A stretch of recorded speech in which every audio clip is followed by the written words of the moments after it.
Labas, šiandien aptariama data yra 1993 metų 7 mėnesio 8 diena. Taigi pakalbėkim truputėlį apie šitą žmogų. Šis žmogus ganėtinai stabilaus charakterio, tai yra, ne tas žmogus, kuris labai daug nervuotųsi dėl kažkokių tai problemų, jisai labiau apgalvotų situaciją, tada šiek tiek skirtų jai laiko nusistovėti ir tada eitų prie kažkokių tikslų, įveikimo tų problemų ir panašiai. Susipykti su šitu žmogum labai sunku, labai sudėtinga, bet jeigu bus perviršyta tam tikra riba, tada jau lauk. Kaip sakant, lauk. Šitas žmogus yra ganėtinai labai protingas, labai apsvarstantis situacijas, labai apgalvojantis, nors galbūt kažkur tai strateginio mąstymo ir trūksta, bet realiai jeigu jisai labai nori tą strateginį mąstymą, jisai labai gali, tarsi taip įsivaizduokit, tai yra toksai, tarkim, elektronikos aparatas, ištraukiau mygtuką, tenais kažkokį laiduką įkišau į tam tikrą vietą ir ten jau veikia. Tai pas jį lygiai taip pat ir vyksta. Jisai kažkur tai, jam kažkokio tai jungties kažkokios tai trūksta, kažkokios tai savybės, kažkokios charakterio savybės. Ištraukiau laiduką iš vieno lizdo, į kitą įkišau, ten susijungia, praėjo energija, įkišau atgal, paskui vėl iš to lizdo ištraukiau ten ir įkišau kitur. Bet pas jį viskas tvarkinga turi būti iš tikrųjų, viskas apgalvota, viskas sudėliota. Negali būti taip, kad chaosas kažkoks.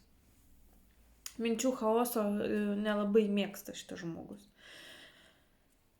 Tai vat, dabar kalbant apie energiją, sveikatą, tai šitas žmogus iš tikrųjų negali jokių būdų dirbti fizinio darbo. Šitam žmogui reikia dirbti tik tais protinį darbą. Aišku, fizinį taip pat gali, bet tikrai neilgai. Ir neintensyviai. Tai reiškia visą kiaurą dieną, ten tarkim 10 valandų, daugiausiai 6. Bet tikrai ne 10 valandų stovėti prie fizinio darbo ir ne kiekvieną dieną. Tai va. Kalbant apie sveikatą, reikėtų truputėlį prisižiūrėti sveikatą, nes gali iškilti tam tikrų problemyčių ir nemažai, nes pas jį tos energijos praktiškai labai mažai. Ir jisai jeigu kažkur kitur panaudojo, kaip sakant, tą laiduką perjungė, ten žiūrėkit, jau sveikata jau truputėlį pašlubavo. Vėl atjungė atgal, vėl viskas susitvarkė, bet tada kitoj vietoje reikia tvarkytis. Tai pas jį va šitaip pat ir veikia. Jisai turėtų kažkaip truputėlį dažniau galbūt tikrinti sveikatą, truputėlį atidžiau į ją žiūrėti ir prižiūrėti. Bet kaip vyras šeimoje, kaip moteris šeimoje, kaip žmogus santykiuose su antraja puse, tai jisai yra idealus šitas žmogus. Jeigu tai būtų ir moteris, ar tai būtų vyras santykiuose su antraja puse, tai žinokit, man atrodo, antroji pusė visą laiką būtų patenkinta ir laiminga, kad šitą žmogų turi. Nes jisai yra idealus. Turi intuiciją labai gerai. Jisai labai gerai jaučia antrąją savo pusę. Labai jaučia, kada, kaip prieiti, pakalbėti, pabendrauti. Jisai, tas žmogus, kuris labiau humanitaras, tai tiesiog pasitava kalbos, tarkim, išklausimo bent jau. Ta tokia sfera labai gerai veikia. Ir jisai jaučia labai gerai atsakomybę už santykius, už šeimą, už apskritai bendravimą.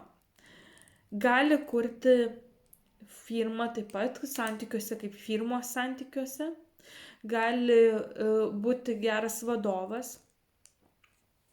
Taip, irgi. Bet, jam reiktų tokio žmogaus.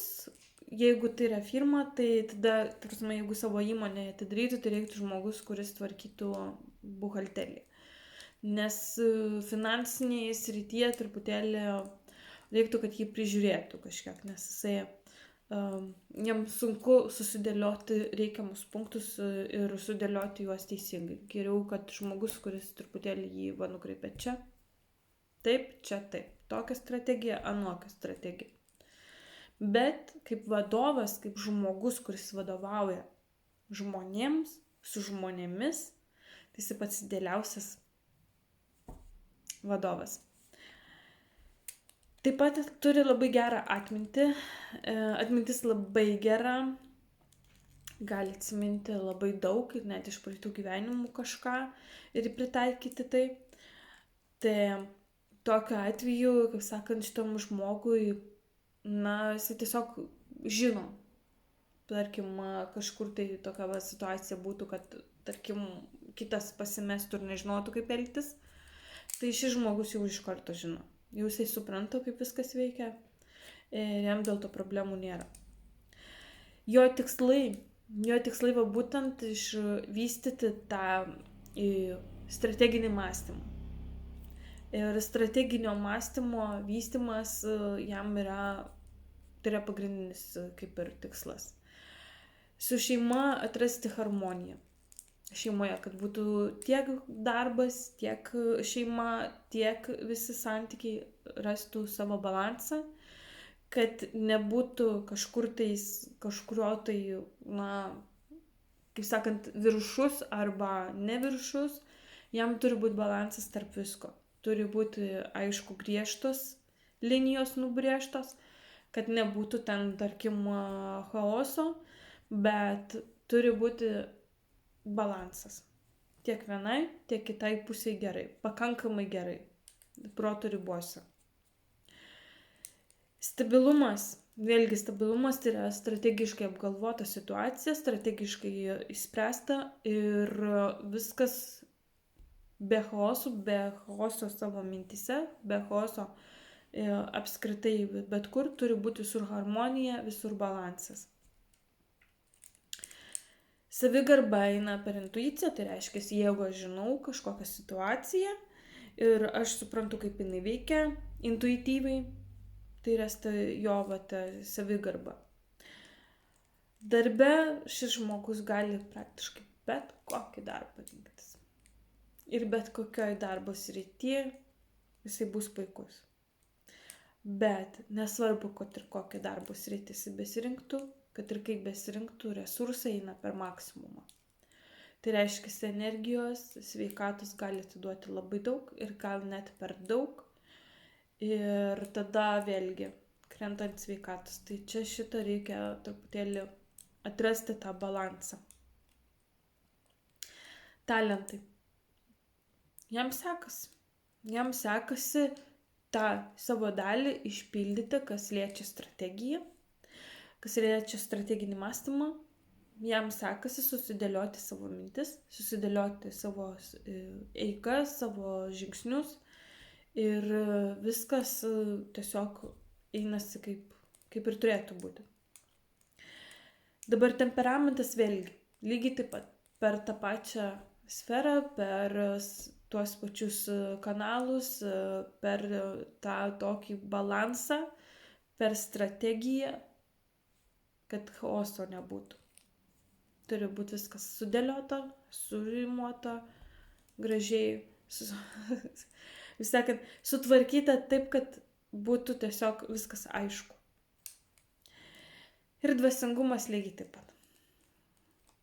Dabar kalbant apie verslą, tiesiog kaip misiją, tokį kaip, tiesiog kelią žmogus, tai jis tiesiog turi pasirinkimą, ar kurti verslą, ar nekurti, ar daryti jį, ar nedaryti, čia jam kažkokios tai iš viršaus prievolės nėra, jisai pats gali daryti savo pasirinkimus. Protėviams ir